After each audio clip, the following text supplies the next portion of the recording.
नमस्ते and welcome to my channel Kaksha. तो आज हम लोग स्टार्ट करने वाले हैं चैप्टर नंबर 1 क्लास 9। तो फिर सबसे पहले हम ये बात कर लेते हैं कि मैटर होता क्या है। तो देखेंगे, देखिए मैटर क्या होता है कि ऐसी कोई भी चीज जिसके पास कुछ भी स्पेस वो करके बैठी है ऑक्यूपाई, और जिसके पास कोई मास है, तो उसको आप क्या कह दोगे, उसको आप बोल दोगे कि एक मैटर है। तो जैसे कि एग्जाम्पल के लिए क्या क्या हो सकता है, एग्जाम्पल ऑक्सीजन हो सकता है, शुगर हो सकता है, सैंड हो सकता है।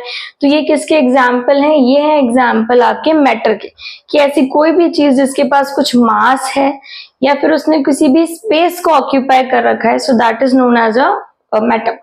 अब देखते हैं नेक्स्ट की स्टेट्स ऑफ मैटर कौन कौन से। तो there are three states of matter.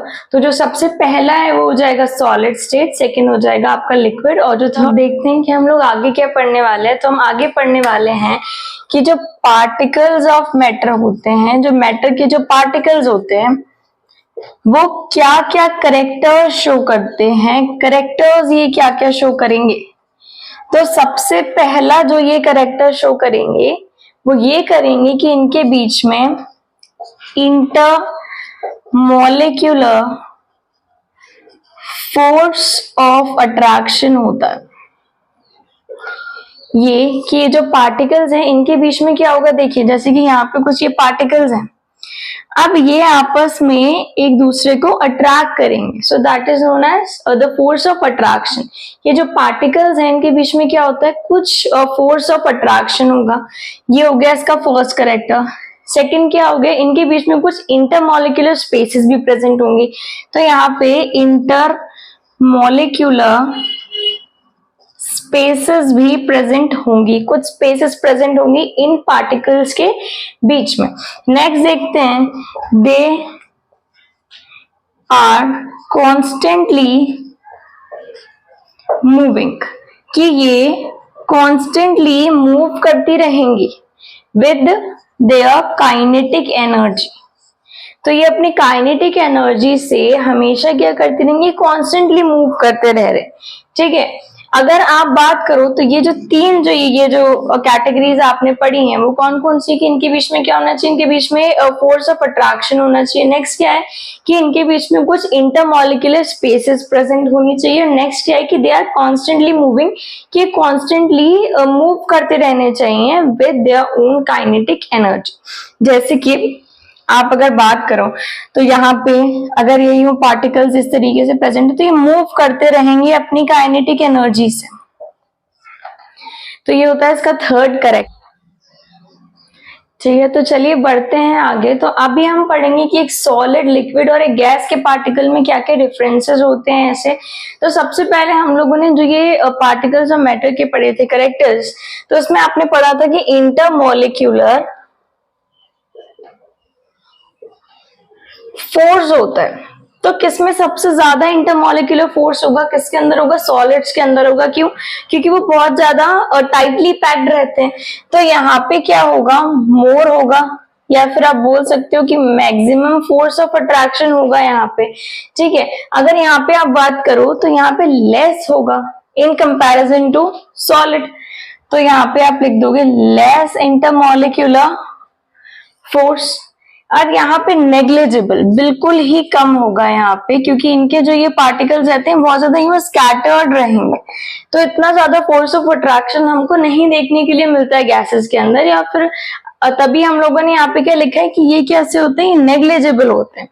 Next देखते हैं इंटर मोलिक्यूलर स्पेस।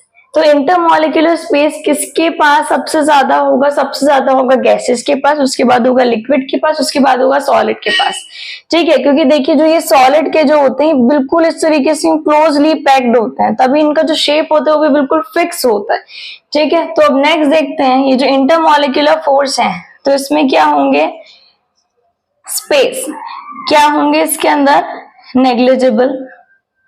ठीक है, इसके अंदर होंगे स्पेसेस प्रेजेंट। ठीक है, तो they have intermolecular spaces present in them, they have maximum, they have maximum space present between their particles, ठीक है, इंटरमॉलिक्यूलर स्पेस। अब बात करते हैं हम लोग आगे। तो जब आप आगे देखोगे तो हम लोगों ने पढ़ा था कि किसके पार्टिकल क्या रहेंगे, मोशन किसके पार्टिकल करेंगे। तो यहाँ पे आप ये लिख सकते हो कि जो इंटर पार्टिकल्स जो होते हैं मोशन, वो किसके अंदर प्रेजेंट होंगे ज्यादा। तो सबसे ज्यादा किसके अंदर प्रेजेंट होंगे, गैसेस के अंदर, क्योंकि उनके पास स्पेस है मूव करने की। अगर आप बात करो लिक्विड की, तो ये लोग भी करेंगे मूव, ऑब्वियसली करेंगे, लेकिन ये कम करेंगे। और ये जो सॉलिड है ये बिल्कुल नेग्लिजिबल मोशन को शो करते हैं। They show motion. They also shows movement. ठीक है, नेक्स्ट अगर आप देखें तो नेक्स्ट क्या आ सकता है आपका करेक्टर, कि इनका शेप कैसा होता है। तो इनका जो शेप रहता है सॉलिड्स का, वो फिक्स्ड शेप रहता है। They do not have fix shape, इनके पास लिक्विड्स के पास कोई भी फिक्स शेप नहीं होता है। तो इसीलिए ये क्या करते हैं, ये किसी भी, ये जिस भी कंटेनर में जाएंगे उसका शेप गेन कर लेते हैं, उसका शेप अटेन कर लेते हैं। नेक्स्ट देखते हैं, they do not have fix shape.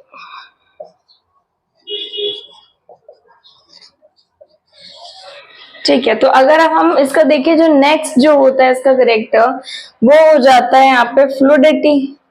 Fluidity कौन शो करेगा, फ्लूइडिटी शो करेंगे लिक्विड्स और कुछ अमाउंट में गैसेस भी, लेकिन सॉलिड इसे शो नहीं करते। तो they do not show fluidity. Next देखते हैं, दे शोज फ्लूइडिटी, ये फ्लड नेचर शो करते हैं। They also exhibit this nature. Okay, next पढ़ते हैं हम लोग फ्लूइडिटी के बाद वॉल्यूम। तो इनका एक डेफिनेट वॉल्यूम होता है, इनका कोई भी definite volume, no definite volume, और इनका भी हो जाएगा नो डेफिनेट वॉल्यूम। तो ये थे हमारे करेक्टर्स सॉलिड के बीच में, लिक्विड के बीच में और गैस। नेक्स्ट देखते हैं कि ये जो पार्टिकल्स होते हैं किस तरीके से अपना मूवमेंट दिखाते हैं। तो बेसिकली ये दो प्रोसेसेस के थ्रू दिखाएंगे, एक हो जाएगा हमारा डिफ्यूजन और एक हो जाएगा आपका ऑस्मोसिस। तो डिफ्यूजन और ऑस्मोसिस में क्या डिफरेंस होता है, ये किस तरीके से अपना दिखाते हैं मूवमेंट, देखते हैं। तो डिफ्यूजन जो होता है वो होता है जब सल्यूट पार्टिकल्स, जब ये सल्यूट पार्टिकल्स का मूवमेंट होता है from higher concentration to lower concentration. तो हम क्या बोल सकते हैं कि क्या हो सकता है डिफ्यूजन। तो डिफ्यूजन वो होता है जब यहाँ पे क्या लिखे हैं, देखिए सल्यूट पार्टिकल्स जो होते हैं जब वो मूव करते हैं अपने हायर कंसेंट्रेशन से अपने लोअर कंसेंट्रेशन में, तो उसको बोला जाता है डिफ्यूजन। अब वो किस तरीके से डिफरेंट है फ्रॉम ऑस्मोसिस, देखिए यहाँ पे सल्यूट पार्टिकल्स होते हैं डिफ्यूजन में, यहाँ सॉल्वेंट पार्टिकल्स होते हैं, इनका भी मूवमेंट होता है, पर इनके मूवमेंट के बीच में एक मेम्ब्रेन होती है जिसका नाम होता है सेमी परमिएबल मेम्ब्रेन। और ये इस सेमी परमिएबल मेम्ब्रेन के थ्रू अपने हायर कंसेंट्रेशन से अपने लोअर कंसेंट्रेशन में ट्रैवल करते हैं, और इसी को बोला जाता है ऑस्मोसिस प्रोसेस, जिसके थ्रू ये पार्टिकल्स जो हैं, ये पार्टिकल्स मूवमेंट करते हैं।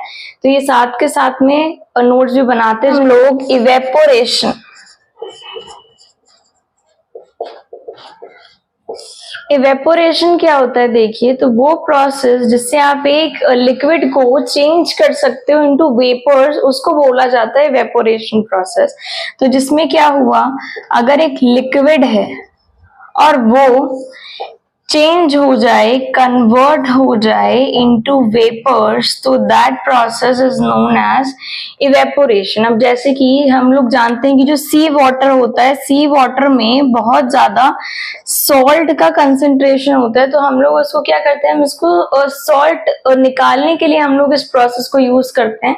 तो इसको सनलाइट के अंदर, सनलाइट में रख देते हैं इस वाटर को, तो क्या होता है कि ये जो वाटर है ये चेंज हो जाता है इनटू वेपर्स, और क्या बच जाएगा हमारे पास बच जाएगा के बारे में। तो इवेपोरेशन जो होता है वो किन किन फैक्टर्स के ऊपर डिपेंड करता है देखते हैं।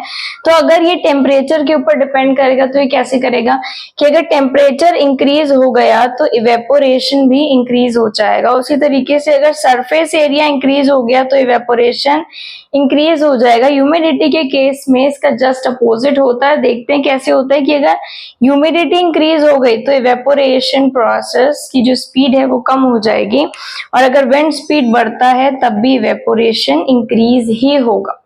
ठीक है, तो ये कुछ फैक्टर्स थे जिनके ऊपर इवेपोरेशन करता है डिपेंड। तो ये था पार्ट 1।